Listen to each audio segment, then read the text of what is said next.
कि ये सिग्नल हमें पिछले 35 सालों से लगातार रिसीव हो रहा है। इस रेडियो सिग्नल का सोर्स धरती से 15,000 लाइट ईयर की दूरी पर है।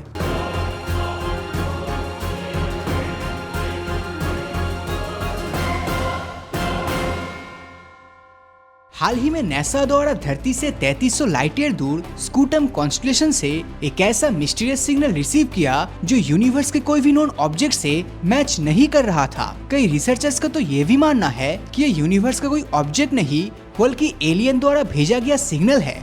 लेकिन आखिर इस सिग्नल के पीछे की मिस्ट्री क्या है, चलिए आज के इस वीडियो में जानते हैं। ये बात शुरू होती है 15 अगस्त 1977 को, जब एस्ट्रोनॉमर जेरी एहमन एक अजीब सिग्नल को ढूंढ निकालता है जिसे उस समय के सबसे एडवांस टेलीस्कोप बिग ईयर ने डिटेक्ट किया था। 45 साल की मेहनत और अरबों डॉलर खर्च करने के बाद भी इस सिग्नल की तलाश आज तक चल रही है, लेकिन उसके बाद भी ये सिग्नल और कभी नहीं मिला। जेरी एहमन 1977 के उस दिन जब स्पेस से आने वाले रेडियो सिग्नल को डिनोट कर रहे थे, तब उन्हें कुछ अजीब तरह की सिग्नल देखने को मिली। इस इमेज पे दिखाया गया हर एक कॉलम रेडियो सिग्नल के अलग अलग फ्रीक्वेंसीज को दिखाता है, जहां एक से दिखाया गया नंबर वीक सिग्नल्स और एक से हाई नंबर्स स्ट्रॉन्ग सिग्नल को डिनोट कर रहा है। अगर सिंपल वर्ड्स में कहा जाए तो अलग अलग सिग्नल्स को 1 से 9 तक के नंबर्स में और A से Z तक के अल्फाबेट्स में दिखाया गया है। लेकिन उस दिन जेरी एहमन का फोकस एक ऐसे सिग्नल पर जाता है जहां पर लिखा हुआ था 6EQUJ5, जो अल्फाबेट और नंबर से बना एक स्ट्रॉन्ग सिग्नल का कोड था। उन्होंने सिग्नल के अराउंड रेड पेन से सर्कल बना दिया और साइड में वाव लिख दिया, क्योंकि वो अचानक से इतने स्ट्रॉन्ग सिग्नल देखकर सरप्राइज हो चुका था। ये सिग्नल सिर्फ 72 सेकंड्स तक डिटेक्ट किया गया था, जिसके बाद ये सिग्नल जैसे मानो गायब हो गया। इस सिग्नल के सोर्सेस पता करने के लिए यूनिवर्स के उस रीजन को गहराई से छानबीन किया गया, पर उसके बाद भी इसका खोज कभी नहीं मिला।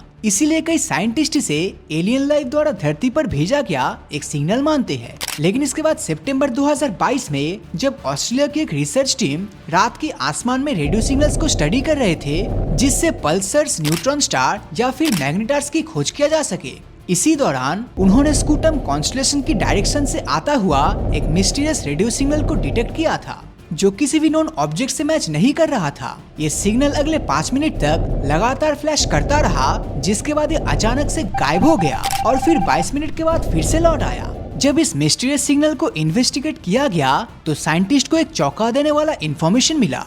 उन्हें पता चला कि ये सिग्नल हमें पिछले 35 सालों से लगातार रिसीव हो रहा है, पर इसके सोर्सेस को हम आज तक नहीं जान पाए हैं। तो ऐसे में सवाल उठकर आता है कि इस सिग्नल के जरिए कोई एलियन सिविलाइजेशन हमसे कांटेक्ट करने की कोशिश तो नहीं कर रहा, क्योंकि 35 सालों से हर 22 मिनट में सिग्नल का रिपीट होना नेचुरली तो पॉसिबल नहीं लगता। अब क्योंकि एक पल्सर या मैग्नेटार धीरे धीरे अपनी एनर्जी खो देता है और उनसे आने वाला सिग्नल बंद हो जाता है, तो इस केस में या तो ये सिग्नल कोई एलियन द्वारा छोड़ा गया होगा या फिर इस ब्रह्मांड में शायद कुछ ऐसे ऑब्जेक्ट्स मौजूद है जिसके बारे में साइंटिस्ट को कोई आइडिया नहीं है। अब अगर इस सिग्नल को खोजने की बात किया जाए तो इसके पीछे एक बेहद इंटरेस्टिंग कहानी छिपी है। असल में इससे मिलता जुलता एक सिग्नल को साल 2020 में ऑस्ट्रेलिया के एक अंडर ग्रेजुएट स्टूडेंट टायरन अपने कॉलेज प्रोजेक्ट करते वक्त एक्सीडेंटली डिस्कवर किया था।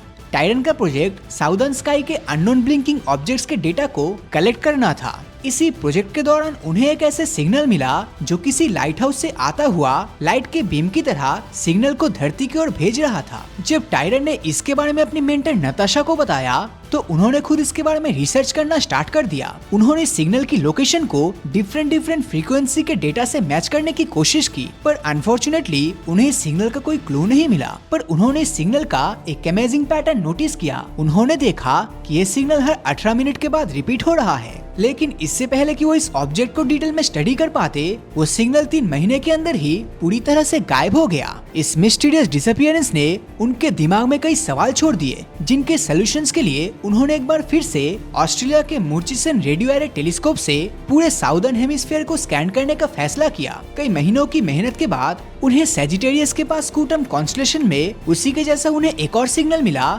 जो हर 22 मिनट में रिपीट हो रहा था। इस सिग्नल को J183910 नाम दिया गया। अब नताशा और उनकी टीम के सामने यह सवाल था कि क्या उस 18 महीने वाले सिग्नल का इसने 22 मिनट वाले सिग्नल के साथ कोई कनेक्शन तो नहीं है। इसीलिए नताशा ने फिर से पूरे रीजन में पास्ट रेडियो डेटा को स्टडी किया। जहां उन्होंने पाया कि इस नए सिग्नल को साल 1988 में इंडिया और अमेरिका के टेलीस्कोप ने ऑलरेडी ढूंढ लिया था, लेकिन ये डिटेक्शन के बाद ये डेटा के फाइल में खो गया। हालांकि जब इसे रीडिस्कवर किया गया तो ये साफ हो गया कि ये सिग्नल पिछले कम से कम 35 सालों से हर 22 मिनट के बाद कंटिन्यू रिसीव हो रहा है और हर मौके पर इससे 5 मिनट के लिए स्ट्रॉन्ग रेडियो बर्स्ट हमारी ओर आता है। साइंटिफिक कैलकुलेशन से पता चला कि इस रेडियो सिग्नल का सोर्स धरती से 15,000 लाइट ईयर की दूरी पर है, लेकिन वो सोर्स आखिर क्या है उसकी मिस्ट्री अभी भी सॉल्व नहीं हो पाई है। एस्ट्रोनॉमर की इस टीम ने जब इस सिग्नल के डेटा को पास्ट में हुए रिसर्च के डेटा से मैच किया तो उन्हें ऐसे कई और सिग्नल्स मिले जो ठीक ऐसे ही रिपीटेटिव पैटर्न्स को शो कर रहा था, लेकिन हर बार इसका सोर्स एक पल्सर ही निकला। जब सन से 10 to 25 टाइम्स बड़े स्टार में सुपरनोवा एक्सप्लोजन होता है तो व्हाइट डॉर्फ नहीं बल्कि सुपर डेंस न्यूट्रॉन स्टार में तब्दील हो जाता है। पर कुछ न्यूट्रॉन स्टार के केस में ये प्रोसेस और भी एक्सटेंड होकर एक्स्ट्रा मास और ग्रेविटी के कारण नॉर्मल न्यूट्रॉन स्टार का कोर कोलैप्स हो जाता है और वो सुपर डेंस होके छोटे न्यूट्रॉन स्टार में कन्वर्ट हो जाता है। इस सिचुएशन में अपने एंगुलर मोमेंटम को सही करने के लिए वो अपना रोटेशनल स्पीड को इंक्रीज कर देता है। ऐसे रैपिडली रोटेटिंग न्यूट्रॉन स्टार्स को पल्सर कहा जा सकता है, जिनका डेंसिटी एक टिपिकल न्यूट्रॉन स्टार से काफी ज्यादा होता है। इस एक्स्ट्रा डेंसिटी के चलते पल्सर में मौजूद न्यूट्रॉन्स, इलेक्ट्रॉन्स और पॉजिट्रॉन्स में डिके होना शुरू हो जाता है और उसके सरफेस पर तेजी से घूमने लगता है और ये इलेक्ट्रॉन्स स्टार्स की मैग्नेटिक फील्ड के कांटेक्ट में आते ही फंस जाता है और मैग्नेटिक फील्ड के डायरेक्शन में एक्सीलरेट हो जाता है। इस दौरान ये इलेक्ट्रॉन्स अपनी एनर्जी को रेडियो वेव्स के फॉर्म में स्टार से बाहर फेंकने लगता है। पर जिस तरह धरती की रोटेशन और मैग्नेटिक एक्सिस में 11.3 डिग्री का एंगल है, ठीक उसी तरह पल्सर के भी दोनों एक्सिस एक एंगल पे झुका हुआ रहता है और यही रीजन है कि पल्सर जब अपने रोटेशनल एक्सिस पे घूमता है तो इनसे निकलती इन रेडियो वेव्स का निशाना हमेशा धरती की ओर नहीं रहता, बल्कि एक फिक्स टाइम इंटरवल के बाद ये धरती की ओर पॉइंट करता है। पल्सर की पहचान उनकी रोटेशनल पीरियड से होता है, जो उनका लाइफ टाइम भी डिसाइड करता है। लेकिन क्या J183910 सच में एक पल्सर से ओरिजिनेट हुआ रेडियो सिग्नल था? इस मिस्ट्री को डिकोड करने के लिए साइंटिस्ट ने अभी तक खोजे गए सारे पल्सर्स को उनके रोटेशनल पीरियड के हिसाब से इस ग्राफ में प्लॉट किया। नॉर्मल पल्सर्स का पल्सेटिंग पीरियड 0.25 से 2 सेकंड्स तक होता है और इसीलिए सभी पल्सर्स इस रीजन में आते हैं, पर लगातार घूमते रहने के कारण इनकी एनर्जी थोड़ी कम हो जाती है, जो इसकी रोटेशनल स्पीड को भी कम कर देता है। और अगर रोटेशनल स्पीड कम हुआ तो इसके पल्सेटिंग पीरियड भी ऑटोमेटिकली बढ़ जाएगा और ऐसे में पल्सर इस रीजन में मूव करेगा, जिसको साइंटिस्ट ने डेथ वैली नाम दिया है। डेथ वैली तक आते आते पल्सर अपने लाइफ के एकदम एंड स्टेज पर पहुंच जाएगा। इस रीजन में पल्सर का रोटेशनल स्पीड इस हद तक कम हो जाता है कि वो बहुत ही कम मात्रा में इन रेडियो वेव्स को एमिट कर पाता है और जब वो पल्सर इस डेथ लाइन को क्रॉस कर लेता है तब इसका रोटेशनल स्पीड इतना कम हो जाता है कि ये रेडियो वेव्स एमिट करना भी बंद कर देता है। लेकिन जब J8139110 को इस ग्राफ में प्लॉट किया गया तो एस्ट्रोनॉमर्स हैरान रह गए। डेथ वैली के बियॉन्ड होने के बावजूद भी ये स्ट्रॉन्ग रेडियो सिग्नल्स को एमिट कर रहा था। इसका मतलब ये कि एक पल्सर तो बिल्कुल भी नहीं था, पर पल्सर में भी एक अलग कैटेगरीज होती है जिसे हम मैग्नेटार्स कहते हैं और इसकी मैग्नेटिक फील्ड पल्सर के कंपैरिजन में 1000 गुना ज्यादा होता है और साथ ही इसका पल्सेटिंग पीरियड नॉर्मल पल्सर से थोड़ा ज्यादा होता है। लेकिन जब उन्होंने स्टार को इस ग्राफ में प्लॉट किया तब उन्होंने देखा कि ये भी उस सिग्नल के आसपास भी नहीं था। हालांकि मैग्नेटार्स हाई एनर्जेटिक होने के कारण रेडियो वेव्स के साथ एक्सरेस को भी एमिट करता है, पर हमारे केस में सिर्फ रेडियो सिग्नल ही रिसीव हो रहा था और इसीलिए मैग्नेटार्स की पॉसिबिलिटीज को ऑटोमेटिकली रिजेक्ट कर दिया गया। तमाम पॉसिबिलिटीज को तलाशने के बाद साइंटिस्ट को लगा कि शायद ये व्हाइट डॉर्फ पल्सर हो सकता है। ये बेसिकली ऐसे व्हाइट डॉर्फ्स होते हैं जो पल्सर की तरह पल्सेट करते हैं। ये व्हाइट डॉर्फ सूरज से छोटे स्टार्स के फटने के कारण बनता है। व्हाइट डॉर्फ की मैग्नेटिक फील्ड आमतौर पर काफी वीक होती है, इसीलिए पल्सेट नहीं करता। लेकिन अगर व्हाइट डॉर्फ सूरज के मास से 0.8 टाइम ज्यादा हुआ तो इनके हाई डेंसिटी के कारण ये स्ट्रॉन्ग मैग्नेटिक फील्ड बना लेता है। एक तरफ जहाँ पल्सर्स में न्यूट्रॉन्स एंड इलेक्ट्रॉन्स में डिके होने के कारण बनता है, तो वहीं पर व्हाइट डॉर्फ पल्सर्स इलेक्ट्रॉन्स के ही बने होते हैं।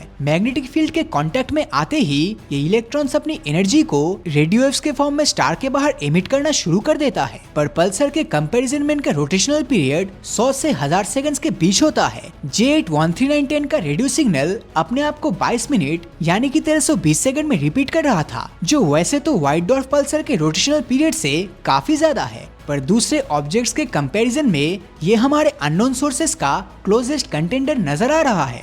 लेकिन अभी तक कोई भी ऐसा पुख्ता सबूत नहीं मिला है कि ये सिग्नल असल में आ कहां से रहा है। अब दोस्तों, आपके इस सिग्नल के बारे में क्या ओपिनियन है, नीचे कमेंट करके जरूर बताना। और अगर ये वीडियो आपको अच्छा लगा हो तो इस वीडियो को लाइक और अपने दोस्तों के साथ शेयर करना मत भूलना। और अगर अभी तक आपने हमारे चैनल को सब्सक्राइब नहीं किया है तो सब्सक्राइब करके नोटिफिकेशन बेल को ऑन कर दीजिए, क्योंकि मैं ऐसी वीडियोस हर हफ्ते लाता रहता हूँ। तो मिलता हूँ आपसे अगले वीडियो में, और हमेशा की तरह थैंक्स फॉर वॉचिंग।